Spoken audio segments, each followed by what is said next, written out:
Waktu zaman Pak Harto kita udah punya teknologi di atas awan. Sekarang kita banggakan teknologi yang masih merayap di tanah. Apa nggak ngaco?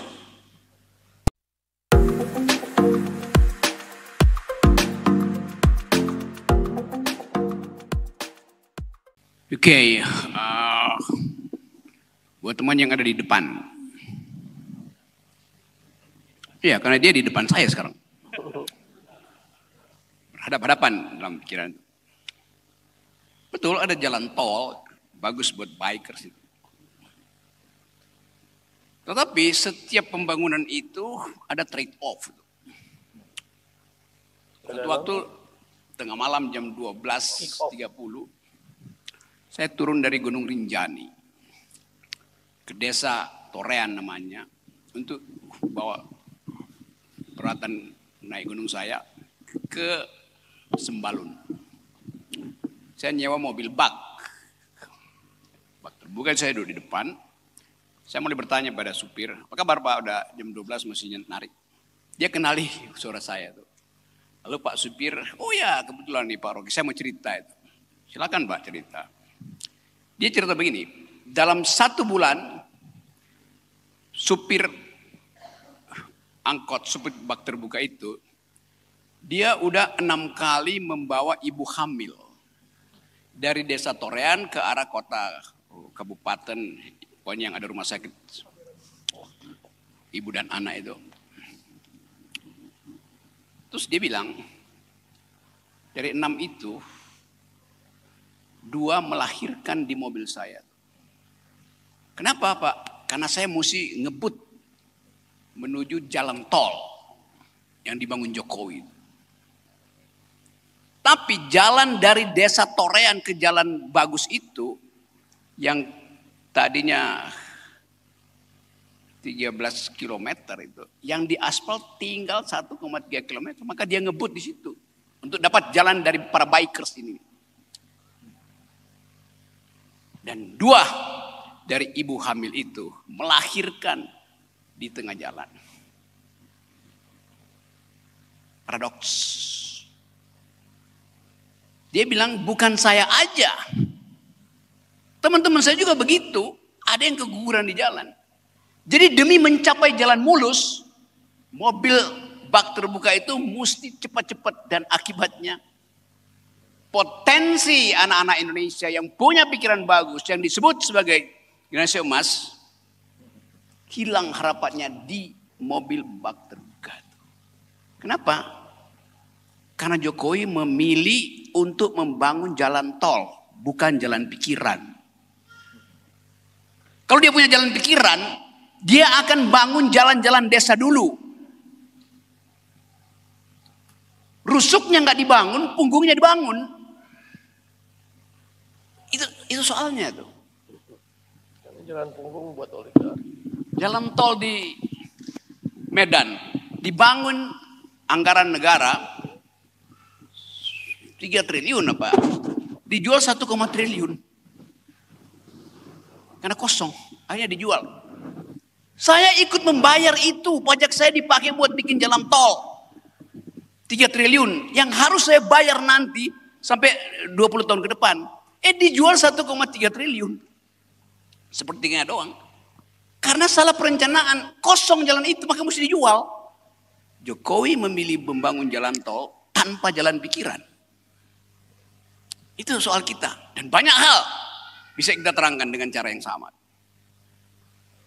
Apakah jalan tol membuat Anda bahagia? Pasti Anda bahagia karena Anda bisa speed up dari Jakarta sampai Solo dalam 6 jam. Tapi dalam 6 jam itu,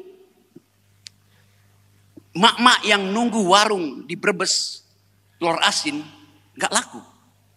Dari Jakarta langsung ke Solo. Batik di Pekalongan tutup. Sate Tegal nggak ada operasi. Wet. Apa namanya, PSK apa bahasanya sekarang? Pekerja seks komersial di Indramayu tutup warung-warungnya. Nggak ada lagi supir truk mampir ke situ. Ya itu fakta ekonominya begitu, saya udah trade off. Begitu dibikin jalan tol, sebelah kiri sebelah kanan, majelis taklim di bagian kiri jalan tol nggak bisa lagi bertemu dengan majelis taklim di bagian kanannya karena dipisah jalan tol. Anak-anak dari ibu-ibu di sebelah kiri putus pacaran dengan pacarnya di sebelah kanan karena jalan tol. Biasanya dia pakai motor buat pacaran antar desa. Sekarang dia nggak bisa, motornya nggak bisa masuk jalan tol. Terpaksa dia pakai WA. Pulsa habis, putus pacaran. Jokowi membangun jalan tol tanpa jalan pikiran. Itu cara kita mengevaluasi. Jadi Anda ada di belakang sebetulnya, tetapi Anda mengetahui apa yang terjadi di depan dan di tengah. Filosofinya Tutburi Handayani kan. Di belakang kita mendorong. Dan itu yang jadi filosofi pendidikan kita yang diterangkan oleh Ki Hajar Dewantoro. Ingarso sung tulodo, ing madya mangun karso, tutwuri handayani. Filosofi dari Ki Hajar Dewantoro.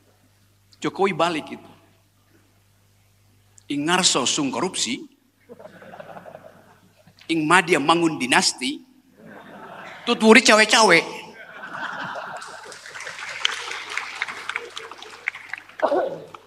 Nah kita mau terangkan itu sebagai problem bangsa ini. Pembangunan dengan utang, kereta cepat, bangga. Pendukung Jokowi bangga, kita sekarang punya kereta cepat. Itu punya Cina, kita cuma beli doang. Beli pakai apa? Pakai utang. Kapan bayar utang itu? 170 tahun lagi baru kita bisa bayar utang itu. Kita punya teknologi tinggi, kereta dianggap teknologi tinggi, kereta cepat.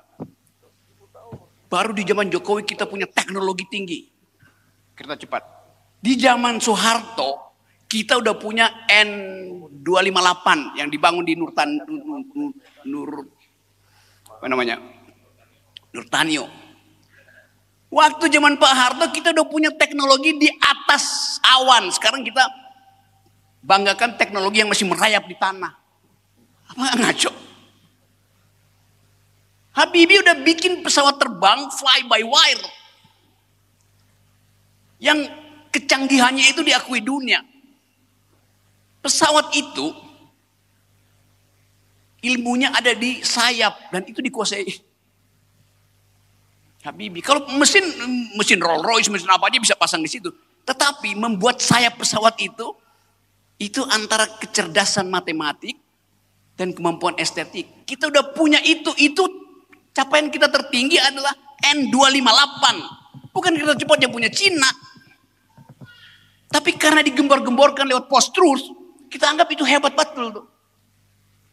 Kan tolol namanya tuh. Jadi saya mau terangkan itu sebagai problem tadi bahwa semua yang diucapkan terus-menerus seolah itu membuat kita bangga. Banyak itu buzzer Jokowi. Rocky Gerung jangan naik kereta cepat ya. Karena itu punya Jokowi. Dari mana punya Jokowi? Yang dia pakai APBN kita. APBN itu ya sumbangan saya. Setiap kali saya kasih ceramah dipotong pajaknya tuh. Itu yang kita, itu punya kita semua. Siapa yang anti Jokowi jangan pakai kereta cepat. Pertanyaannya, kapan bangsa ini bisa bayar hutang Jokowi di kereta cepat? Kalau nggak ada yang naik. Setiap kali Anda naik kereta cepat punya Jokowi, Anda membantu Jokowi mempercepat bayar utang. Gak paham mereka itu. Gila tuh, otaknya di mana gitu. Coba. Jadi kemampuan berpikir itu hilang dari kita tuh. Karena disulap tadi oleh kamera, oleh statistik. Itu asal usul dari kedunguan di situ. Kampus. Pemilihan umum artinya kompetisi pikiran.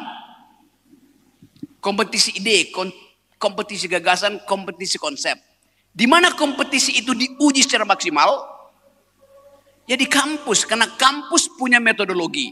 Tidak mungkin kita menguji politik di panggung dangdut.